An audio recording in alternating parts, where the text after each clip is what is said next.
Are you a digital nomad, a slow traveler, or maybe you're retired and looking for an affordable country to spend some time in? Well, today we're going to share what you can expect to budget for a month-long stay in the beautiful mountain town of Brasov, Romania.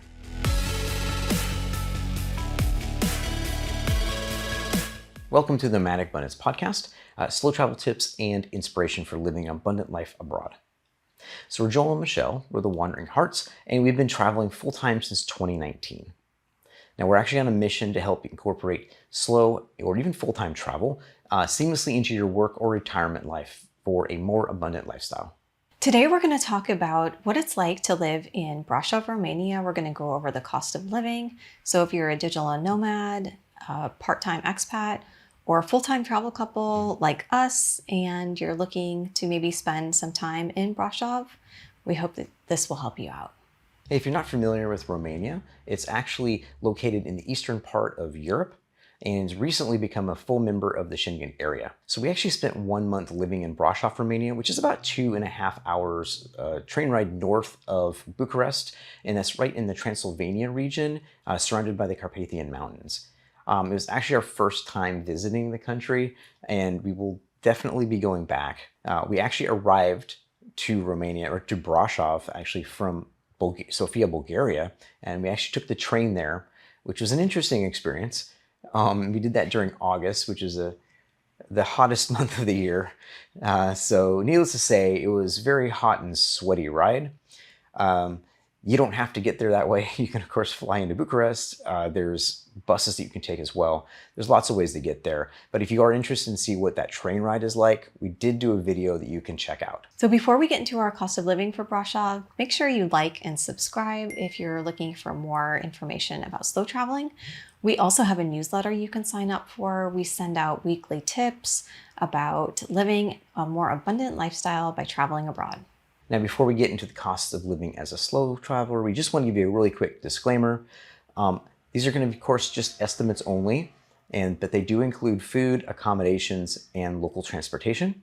We're not going to focus on things like visas that you might require in order to go there, depending on what country you're coming from, or things like local medical insurance or other types of common expenses. All the information that we're providing is based on our personal experience, as well as additional research that we've done. And of course, your costs are can vary a lot depending on how you choose to live your lifestyle and what kind of accommodations and things like that you get. So we're going to start with accommodations first, since that's usually, well, it is always our biggest expense outside of plane tickets. So what we rent is fully furnished apartments, since we're doing short-term stays, and we like to stay usually for 1 to 3 months at a time. And it usually does include utilities like water, electric, and our Wi-Fi. So obviously, if you end up signing a year-long lease or even a 6-month lease, you're going to get a bigger price break on that. So yeah, these are based on short-term, what we can find in Brasov. So a 1-bedroom, 1-bath apartment will run you about $600 to $1,000 a month. And that is in the city center and also Old Town.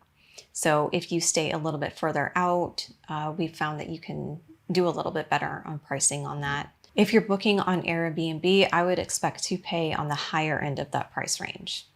So since Brasov is located in the Carpathian Mountains, I expect to pay higher prices during the winter season. That's when a lot of people come there for the skiing. And then the summers are also really nice as well. So June, July, and August are going to be some of your more touristy high season. Now, if you're looking for accommodations, we generally recommend that you start by looking at local real estate agencies, maybe property management companies, and private owners. A lot of times you can find those through Facebook groups and things.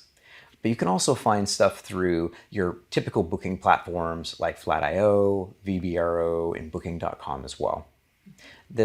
All that's going to give you a little better idea of kind of what properties are available that will fit within your budget. Yeah, and we do have a video if you want to take a look at that, about a full tour of our apartment stay in Brasov if you're interested. If you're a solo traveler and you're looking to make some connections by meeting other travelers or nomads, you might consider a hostel. Usually it's a little bit easier to meet people kind of in those situations. And in Brasov, I found that you can get a dormitory style for about $12 to $20 a night, and then for about $22 to $50 for a private room with a shared bathroom.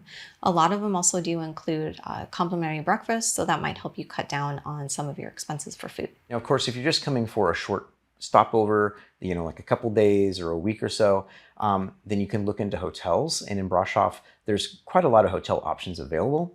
Anything from $75 a night all the way up to $175 a night if you're looking for something like a 5-star luxury hotel. So next, let's talk about food and dining, which is one of our favorite subjects. If you're going to be in Brasov, this is pretty much general for most places that we go since we're slow traveling. We always like to do local shops, like grocery stores and like fruit stands, vegetable markets, things like that.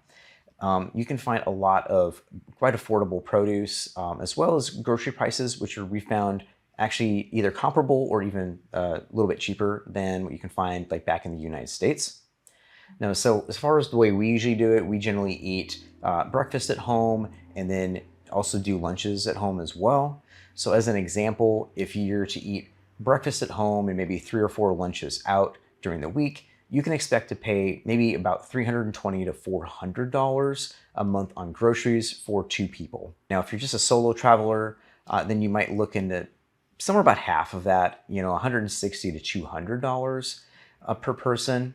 So like in this example, breakfast might look like yogurts, maybe cereal with milk, and some fruits. And lunch might be like sandwiches, fruit, and maybe some like leftovers as well. Next up is dining out in restaurants, and that is our favorite thing to do. Oh, yeah. And during our 1-month stay in Brasov, we averaged about $25 to $30 for the both of us for dinner.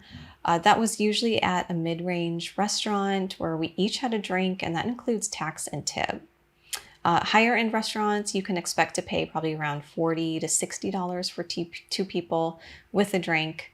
And then there's also lots of little fast food places that you can go, which we did a lot for lunch. You can get like pizza slices.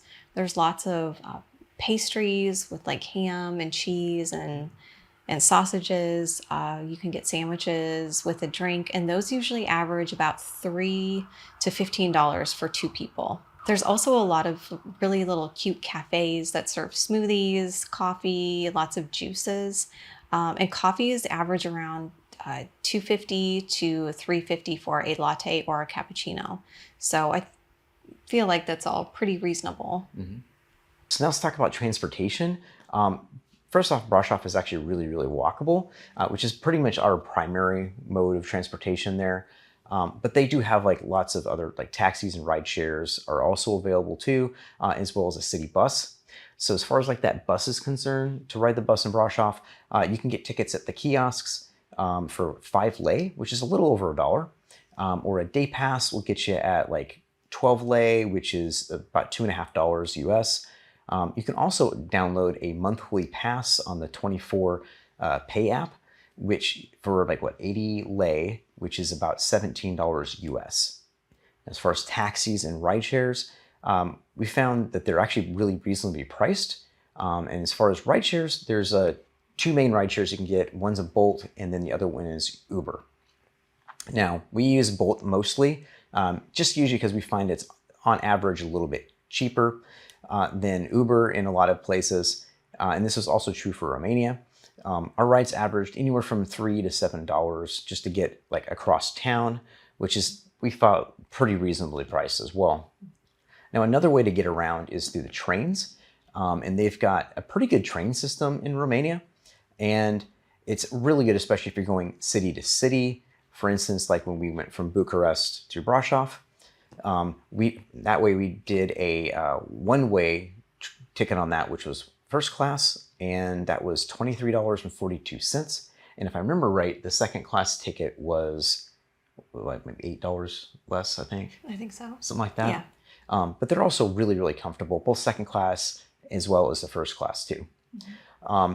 So as an example, you can get a train from Brasov to Sinaia.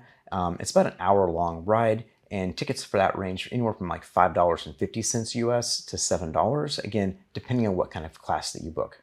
Brasov is a fairly big city though, however. Around 230,000 people live there.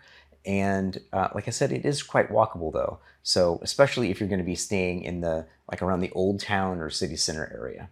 If you guys are like us and you're seeking a better quality of life, maybe due to rising costs back at home, perhaps just looking for some adventure in your life, or even just better living overall, then be sure to grab your copy of our free ebook, Escape the USA, How to Start Traveling and Live Overseas. Yeah, so in this book, we actually provide a blueprint for you to prepare for full-time travel or part-time travel based on our experience.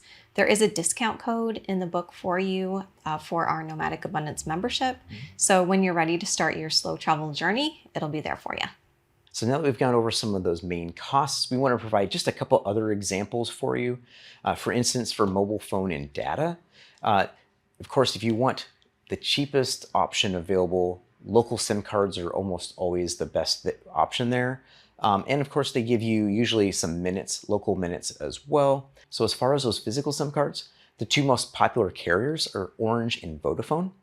Vodafone, you can get like 120 gigabytes of data for about $4.21, and that's good for about 21 days. And another example would be Orange, and they have like a plan that's like 66 gigabytes, and that's for about $7 US, and that's good for about 28 days. Of course, there are other options as well, like eSIMs, and that's generally what we do for a lot of places that we go. It just all depends. The nice thing about the eSIM is that if you just need data only and you're not really needing minutes, it's a really good option, especially since you don't have to go to the store and wait in line or like show your passport or have them take a picture of you or anything like that. So if you want that, they're super convenient. We've tried a bunch of them, and we used two specifically that we used the most in Brasov was Airlo, and that, as an example, you can get $4.50. It'll get you like a gigabyte, or B&E SIM, and that was like $1.56 for a gigabyte as well. Now, of course, you can get 20, 30 gigs if you need to as well. The price goes up on those, but it's a pretty good option. Of course, another option is using something like eSIM or like Holofly or whatever. Those are the ones that give you like an unlimited data plan, although they can be quite a bit more expensive than your other options. Now, if you are interested, we do have links in the description or in the notes where you can check out. And speaking of data and all that stuff, let's talk about internet really quick. So we found the internet speeds to actually be pretty good in Romania, anywhere from 5 to 100 megabytes down, as well as 1 to 35 megabytes up. And I know 5 and 1 sound really low, and that is, but we only had that on a couple occasions. Almost the whole time we were there, we were always getting data rates of like at least the mid part, like 20, 30 or more on the download, and the uploads were always like 10 or more on that as well. So when getting an accommodation, we always recommend verifying the speed with whoever, the hotel or the Airbnb host or whomever it is prior to booking, just to make sure. And that's usually like having them do a day and date screen grab, like a Google speed test or something like that. That way you can kind of see what you're getting into, especially if you're like us and you're having to do, like, you're working online, or you just want to make sure you've got enough internet speed so that you can WhatsApp family members or whatever back home. Right, next up is entertainment costs. So if you're into nightlife or enjoying some drinks out on the town, there's plenty of options in Brasov. We actually even did a whole vlog about us doing a pub tour around Brasov if you want to watch that. There's plenty of wine bars, cafes, pubs, and they all offer pretty reasonably priced drinks. You can find live music out on the town in the pubs almost every weekend. There's always somebody out on the streets busking as well, so that's kind of fun. Drinks in Brasov will cost you around $2 to $5 for a beer, and a glass of wine we found usually runs about $2 to $4. There are some fancy wine bars that we went to in Brasov, and we went to a couple of them, and I think they were about maybe 2 times more, I guess, Yeah. right? I think, but the beer wasn't really priced that much higher. So Yeah. yeah, just keep that in mind, especially if you're going to bars or restaurants in the more touristy area, like in Old Town, you are going to pay a little bit more. Yeah, a little bit more. Not too bad. Of course, there is a lot of other things that you can do in Brasov other than sitting on the square with a glass of wine or whatever. There's a lot of museums and other outdoor activities. So if you're looking for like some kind of free stuff to do, of course, you can go, just walking around is actually pretty cool. If you do that, make sure you check out places like Catherine's Gate, the White Tower. There's also the fortress on Straha. I don't know if I'm pronouncing that right. Most definitely not pronouncing that right. But one thing is, it's a cool like little fortress that kind of overlooks the town, and it is only open during the summer though. And then of course you can always go do some hiking, and the local mountain right next door is Tampa. Did I say that right? I think so. Okay, so I said that right. That's good. Of course, there's also other things that you can do in Brasov, both in and outside the city. One thing is like go visit the Black Church, and Black Church will cost you about 20 lei, which is about $4.25. You also do the Tales of the Communist Museum in Brasov, and that's 35 lei, or about $7.45. You can do the Pelish Castle, which is in the town, or actually near the town of Sanaya. So for that, you have to take the train, but there's a train that goes from Brasov to Sanaya, and it's about an hour train ride. And tickets to get into Pelish are going to cost you about 50 lei, or $10.62. And then, of course, the most famous thing you might be familiar with in Transylvania is Bran Castle. This is the most famous castle, made famous by Bram Stoker with his Dracula story. And that's actually located in the town of Bran. It's about a 35-minute drive south of Brasov. And for entrance into that, tickets are about 70 lei, or $14.87. And as far as outdoor activities, there's plenty of things to do in Brasov since it's located in the mountains. Obviously, there's skiing in the winter, and then there's hiking in the summer. So you can hike up to Mount Katampa. There's also the Telekabina, which is the cable car that takes you to the top of Brasov and overlooks the city. Tickets for that are about $7. And then you can also find a whole bunch more activities on Viator or Get You Guide, and we'll leave links in the description below for that. So now let's talk about those estimated monthly costs. Overall, we would estimate that your monthly costs of living as nomads, or even just like full-time travelers, for two people would set you back between $1,800 and $2,000 US for those main three things we talked about. That includes your short-term apartment, eating out 3 to 4 times a week, your groceries, and of course your local transportation. So that estimate is built around staying in more expensive accommodations, like kind of like on the higher end of what we talked about, like if you book like an Airbnb or something. Now for the budget travelers, if you're a traveling couple like we are, you can expect to pay between $1,600 and $1,800 or more, depending of course on lifestyle and just how affordable accommodation you decide to book. Generally speaking, you're talking about booking off platform for something like that. Now, if you're a solo traveler, again, expect to pay between $800 and $1,100 or more, depending on your accommodation type. Two other things that we didn't include in here, of course, is travel medical insurance, or something like a VPN to keep your data safe, like when you're doing banking and stuff like that while traveling. You can find links in the description for the ones that we've used in the past, if you want to check that out and see if it's right for you. So this wraps up our estimate for cost of living for Brasov, and we think it's a really affordable, budget-friendly destination. We hope this helps you kind of give an idea of some basic costs you can expect to pay if you're living there for probably about 1 to 3 months. If you're coming, as a digital nomad or a full-time traveler, or you're looking at retiring in Romania. Now, as we wrap up this episode, of course, we ask that if you like it, or even share the episode, you can always buy us a glass of wine or check out our nomadicabundance.com. However you choose to show your support, we really appreciate it. It helps us out a ton and allows us to keep creating shows like this to help you learn how to live a more abundant life by traveling abroad. As always, you can find links to everything we talked about in the description. Happy wandering. Happy wandering.